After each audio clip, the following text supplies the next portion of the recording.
नमस्कार, news express देख रहे हैं आप। आपके साथ मैं हूं नम्रता चौधरी। नेपाल में कुछ वक्त पहले हिंसा हुई। हमने देखा कि युवा सड़कों पर उतरा और इसे नाम दिया गया जेनजी रेवोल्यूशन। और इस जेनजी रेवोल्यूशन ने क्या किया? नेपाल में तख्ता पलट कर दिया।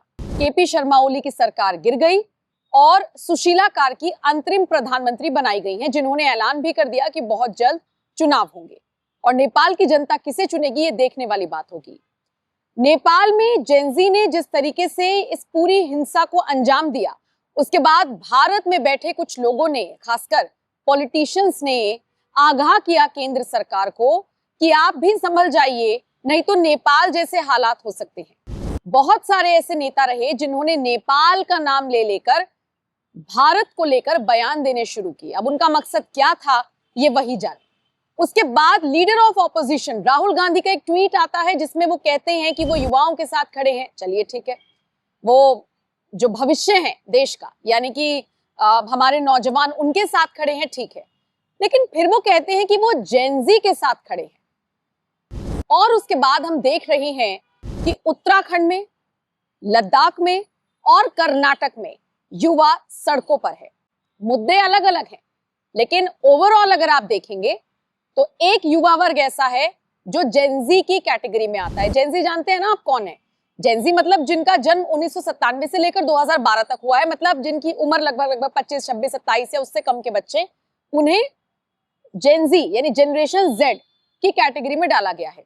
ये वो युवा हैं जो निश्चित तौर पर जो देश का भविष्य है, और उनको बरगलाना, उनके अंदर क्रांति की एक अलख जगाना, उनके अंदर ये बीज डाल देना कि कुछ भी नहीं है, सब खराब है, और शायद इसीलिए उत्तराखंड में आजादी के नारे लगे हैं, समझ से परे है। मैं आपको एक एक करके तीनों राज्य की जो हालात है, जो स्थिति है, उससे अवगत कराऊंगी। सबसे पहले मैं जिक्र करना चाहूंगी उत्तराखंड का।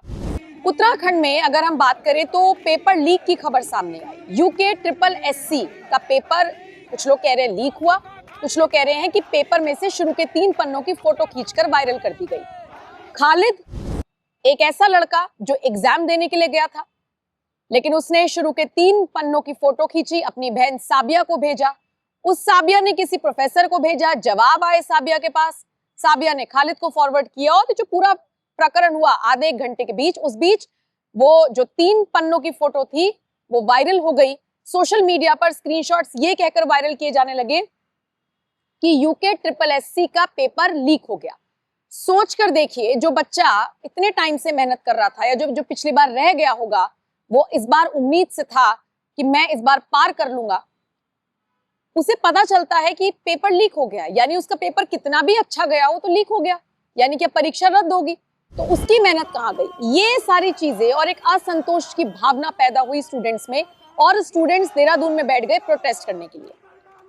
अब उनकी नाराजगी, उनकी मांग, उनका गुस्सा, उनका साइलेंट प्रोटेस्ट तो चलिए जायज था, लेकिन उसके बाद हमने देखा कि इसी आंदोलन से हमें चाहिए आजादी, हमें चाहिए आजादी, सेम उसी तर्ज पर जैसे JNU में नारे लगे थे, वो नारे लगते हुए नजर आए।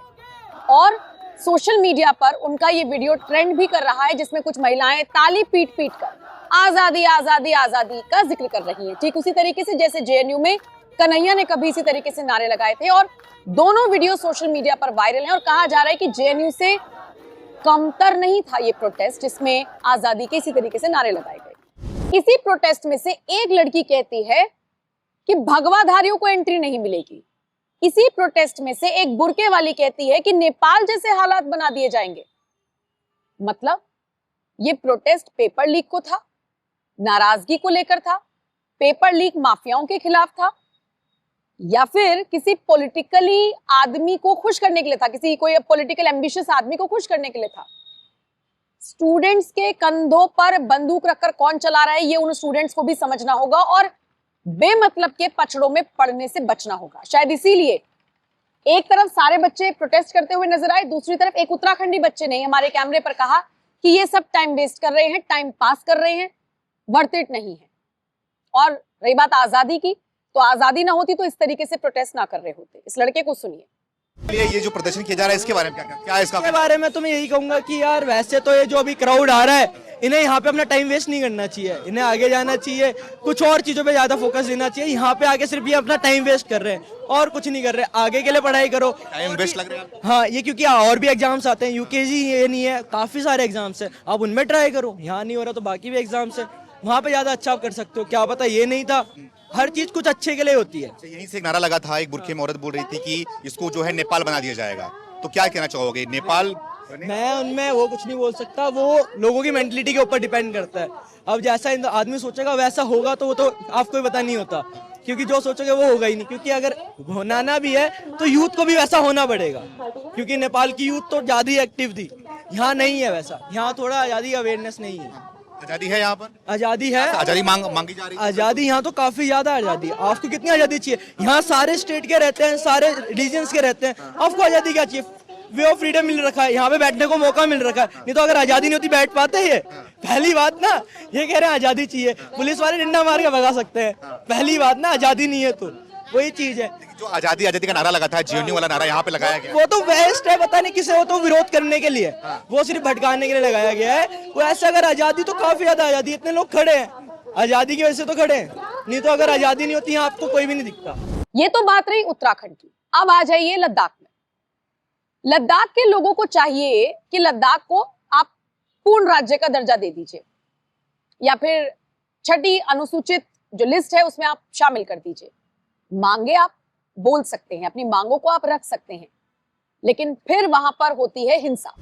लेह को जलाया जाता है, सीआरपीएफ की गाड़ी को जलाया जाता है, 4-5 लोगों की मौत की खबर आई, 80 से ज्यादा लोगों के घायल होने की खबर सामने आई। क्यों?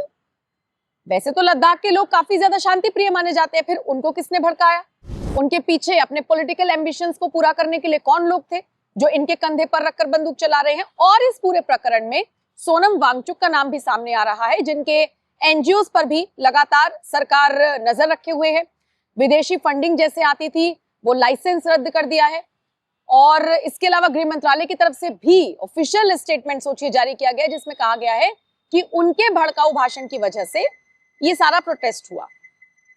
फिलहाल जांच चल रही है, कुछ भी कहना अभी जल्दबाजी होगी। तो पहला एग्जाम्पल उत्तराखंड का, दूसरा लद्दाख का। अब बात कर लेते हैं कर्नाटक की। राहुल गांधी अभी कुछ वक्त पहले तक कह रहे थे कि वो जेनजी के साथ खड़े हैं। अच्छी बात है, कोई तो नेता हो जो डंके की चोट पर आकर कहे कि आप जेनजी के साथ हैं, लेकिन कर्नाटक के जेनजी आपको नहीं नजर आ रहे हैं। कर्नाटक में तो आप ही की सरकार है। कर्नाटक के युवा सड़कों पर उतरकर कह रहे हैं कि रोजगार नहीं है, वो कह रहे हैं कि सड़कें टूटी हुई है, अगर सड़क पानी आ जाए तो या बारिश हो जाए तो सड़कें पूरी तरीके से बदहाल हो जाती है, व्यवस्था कुछ नहीं है। तो वहां के लोग भी, खासकर युवा, सड़कों पर है। तो वहां के युवा की टेंशन राहुल गांधी क्यों नहीं ले रहे? ये सवाल लगातार उठ रहा है। और इन 3 राज्यों के जेनजी सड़कों पर क्यों हैं, ये बड़ा सवाल है और समझ से परे है कि आखिर ये जेनजी यानी इस जनरेशन पर इतना फोकस राजनेताओं का क्यों है? क्या इनको भड़काना आसान है, इनको बरगलाना आसान है, या फिर ये इतने स्मार्ट हैं? अच्छा, हम लोग बार बार कह रहे हैं कि जेनजी के साथ राहुल गांधी खड़े होने का दावा कर रहे हैं। क्या जेनजी राहुल गांधी के साथ है क्या? क्योंकि हमने देखा डीयू में जो छात्र वाले चुनाव हुए उसमें एबीवीपी ने अपना झंडा लहराया। चलिए, डीयू का तो समझ में भी आ जाता है। पंजाब यूनिवर्सिटी, हैदराबाद यूनिवर्सिटी, और हैदराबाद यूनिवर्सिटी का तो वीडियो भी वायरल हुआ जहां पर एबीवीपी के स्टूडेंट्स ने नारे लगाए कि दे दी आजादी, कसाब को दे दी आजादी, आतंकवादी को दे दी आजादी, अलगाववादी को दे दी आजादी। यानी जेएनयू का तोड़ करते हुए हैदराबाद सेंट्रल यूनिवर्सिटी में एबीवीपी के छात्र नजर आए। पंजाब यूनिवर्सिटी, सोचिए, जहां पर आप बीजेपी का आपके लिए दरवाजे बंद है, वहां पर एबीवीपी के अगर रास्ते खुले हैं, जो कि बीजेपी की छात्र विंग है, तो ये पारदर्शिता के साथ साथ एक बदलाव के लिए संकेत देता है, इशारा देता है, और ये समझना होगा हम सबको। लेकिन इन सबके बीच अब ये जेनजी को लेकर या इस तरीके की मांग क्यों उठाई जा रही है, या फिर एक पर्टिकुलर एज ग्रुप को क्यों टारगेट किया जा रहा है, ये उस एज ग्रुप को और उनके पेरेंट्स को भी सोचना होगा। फिलहाल देश के 3 राज्यों में आप देख ही रहे हैं, युवा सड़कों पर है। अब देखने वाली बात होगी विवाद कब तक थमता है। लेकिन फिलहाल आपका इस खबर पर क्या कुछ कहना है, आप क्या राय रखते हैं? आप अपनी राय हमें कमेंट करके जरूर बताइएगा, और बाकी खबरों के लिए बने रहिए न्यूज़ एक्सप्रेस के साथ।